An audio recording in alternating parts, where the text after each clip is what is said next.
आज के वीडियो में मैं आपको एजुकेशन डिग्री के बारे में बताऊंगा। कोर्स और उसका फुल फॉर्म और उस कोर्स को करने में आपका कितना समय लगता है अर्थात ड्यूरेशन के बारे में बात करेंगे। ऐसे ही स्टूडेंट आपको इसके बारे में आपको पता रहना चाहिए कि किस कोर्स के बाद आपको क्या चूज करना चाहिए, उसे कंप्लीट करने में कितना टाइम लगता है। सपोज करिए अगर आप किसी से मिलते हैं और वह आपसे कहता है कि मैं एमबीए कर रहा हूँ। अगर आपको एमबीए का फुल फॉर्म ही नहीं पता है तो आप कैसे पता करेंगे कि वो किस फील्ड से आता है। तो ऐसे स्टूडेंट आपको ये सब ज़रूर पता होना चाहिए। इस वीडियो में मैं आपको कंप्लीट इन्फॉर्मेशन देने वाला हूं और यह बताऊंगा कि किस कोर्स के बाद आपको क्या चूज करना चाहिए और क्या करना चाहिए।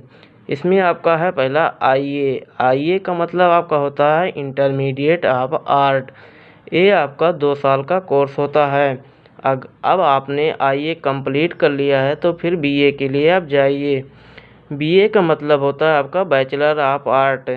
ये जो होता है आपका 3 साल का कोर्स होता है। इसके करने के बाद आप एमए कर सकते हैं, मतलब मास्टर ऑफ आर्ट जिसे हम कहते हैं। एमए का फुल फॉर्म होता है। ये आपका 2 साल का कोर्स होता है। तो आप कंप्लीट मास्टर हो जाएंगे आर्ट में। और इसे मास्टर डिग्री लेने के लिए आपको मैट्रिक के बाद टोटल 7 साल लग जाते हैं। अगर मैट्रिक के बाद कॉमर्स फील्ड में जाना चाहते हैं तो आप आईकॉम चूज कीजिए। आईकॉम का मतलब होता है इंटरमीडिएट ऑफ कॉमर्स, मतलब ये आपका 2 साल का कोर्स होता है। इसके बाद आप बीकॉम के लिए जा सकते हैं। बीकॉम का फुल फॉर्म आपका बैचलर ऑफ कॉमर्स होता है। ये भी आपका 3 साल का कोर्स होता है। उसके बाद बीकॉम के बाद आप एमकॉम कर सकते हैं, इसे हम कहते हैं मास्टर ऑफ कॉमर्स। ये आपका 2 साल का कोर्स होता है। तो अगर आप कॉमर्स से भी अगर मास्टर डिग्री लेने करेंगे तो भी आपको 7 साल लग जाएंगे, ठीक है। अगर आप साइंस चूज करते हैं तो आपको आईएससी करना पड़ेगा। आईएससी का मतलब आपका होता है इंटरमीडिएट ऑफ साइंस। ये भी आपका 2 साल का कोर्स होता है। आईएससी करने के बाद आप बीएससी कर सकते हैं। बीएससी का फुल फॉर्म आपका होता है बैचलर ऑफ साइंस। ये भी आपका 3 साल का कोर्स होता है। बीएससी करने के बाद आप सिंपली एमएससी के लिए जा सकते हैं। एमएससी का फुल फॉर्म आपका मास्टर ऑफ साइंस होता है। ये भी जो है आपका 2 साल का कोर्स होता है। तो ये था आपका आईकॉम, बीकॉम, एमकॉम और आईएससी जैसे थे। अगर अब तक जो मैंने आपको यह बताया है ये सभी लोग नॉर्मली करते हैं, जो सभी करते हैं। आप इसके अलावा कुछ प्रोफेशनल कोर्स चूज करके कर सकते हैं जिसमें खर्च थोड़ा ज़्यादा लगता है लेकिन अपॉर्चुनिटी भी बहुत ज़्यादा होते हैं, क्योंकि इसे बहुत कम लोग करते हैं। तो आशा करता हूँ जो अभी हमने बताया आपको इतना समझ में आया होगा। फिर आपका अगला है बीबीए, मतलब बैचलर ऑफ बिजनेस एडमिनिस्ट्रेटर। ये आपका 3 साल का कोर्स होता है। आप इंटर के बाद सीधे बीबीए कर सकते हैं। आप किसी भी फील्ड से हो, आर्ट से हो, कॉमर्स से हो, साइंस से हैं, किसी भी फील्ड से आप हैं तो आप बीबीए कर सकते हैं। इसके लिए आपका कोई बाउंडेशन नहीं है। बीबीए करने के बाद आप एमबीए के लिए जा सकते हैं। एमबीए का फुल फॉर्म आपका मास्टर ऑफ बिजनेस एडमिनिस्ट्रेटर होता है। ये भी आपका 2 साल का कोर्स होता है। एमबीए करने के बाद आप बीसीए के लिए जा सकते हैं। बीसीए का फुल फॉर्म आपका बैचलर ऑफ कंप्यूटर एप्लीकेशन होता है। बीसीए आपका 3 साल का कोर्स होता है। बीसीए करने के बाद आप एमसीए के लिए जा सकते हैं मास्टर डिग्री प्राप्त करने के लिए। एमसीए का फुल फॉर्म आपका मास्टर ऑफ कंप्यूटर एप्लीकेशन होता है, जो आपका 2 साल का कोर्स होता है। अगला आपका है बीटेक। बीटेक का मतलब बैचलर ऑफ टेक्नोलॉजी होता है। इसे करने के लिए टोटल आपको 4 साल लगते हैं।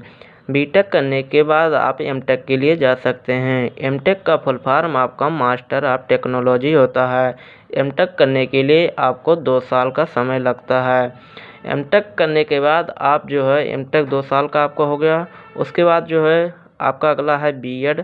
बीएड का फुल फॉर्म आपका होता है bachelor of education. Bachelor of education अर्थात बीएड करने के लिए आपको 2 साल का समय लगता है। बीएड के बाद आप एमएड के लिए जा सकते हैं। एमएड का फुल फॉर्म आपका मास्टर ऑफ एजुकेशन होता है। इसे करने के लिए आपका 2 साल का समय लगता है। उसके बाद अगला आपका है बी फार्मा। बी फार्मा का मतलब फुल फॉर्म होता है बैचलर ऑफ फार्मेसी। ये आपका 4 साल का कोर्स होता है। अगर आपको बीएससी, एमए, एमएससी में इंटरेस्ट नहीं है, अगर आप मेडिकल लाइन में जाना चाहते हैं तो आप सिंपली बी फार्मा कर सकते हैं। बी फार्मा करने के बाद आप एम फार्मा के लिए जा सकते हैं। एम फार्मा का फुल फॉर्म आपका होता है मास्टर ऑफ फार्मेसी। ये आपका 2 साल का कोर्स होता है। उसके बाद अगला आपका है BHM मतलब बैचलर ऑफ होटल मैनेजमेंट। ये आपका 3 साल का कोर्स होता है। अगर आपको कुकिंग में बहुत ज़्यादा इंटरेस्ट है तो आप BHM कीजिए। BHM के बाद आप MHM कर सकते हैं, जिसका फुल फॉर्म आपका मास्टर ऑफ होटल मैनेजमेंट होता है। इसे करने के लिए आपको 2 साल का समय लगता है। इसके बाद अगला आपका है LLB। LLB का फुल फॉर्म आपका होता है bachelor of law. Bachelor of law मतलब LLB करने के लिए आपको 3 साल का समय लगता है। LLB के बाद आप LLM के लिए जा सकते हैं, जिसका फुल फॉर्म आपका मास्टर ऑफ लॉ होता है। इसे करने के लिए टोटल आपका 2 साल का समय लगता है। उसके बाद अगला आपका PhD। PhD का फुल फॉर्म आपका डॉक्टर ऑफ फिलॉसफी होता है। इसे करने के लिए टोटल आपको 3 साल का समय लगता है। उसके बाद अगला आपका है MBBS। MBBS का फुल फॉर्म अगर देखा जाए तो MBBS का फुल फॉर्म होता है आपका bachelor of medicine and bachelor of surgery. इसे करने के लिए टोटल आपको 5 साल और 6 महीने का समय लगता है MBBS करने के लिए। उसके बाद अगला आपका है UG का फुल फॉर्म आपका होता है अंडर ग्रेजुएट। ये आपका 3 साल का कोर्स होता है। UG जैसे इसमें आपका BBA, BCA, BCom जो होते हैं, ये सब आपका UG में आता है। जब आप उस कोर्स को करते रहते हैं, वर्षों करते हैं, तो आप किसी को कहते हैं कि मैं अंडर ग्रेजुएट हूँ।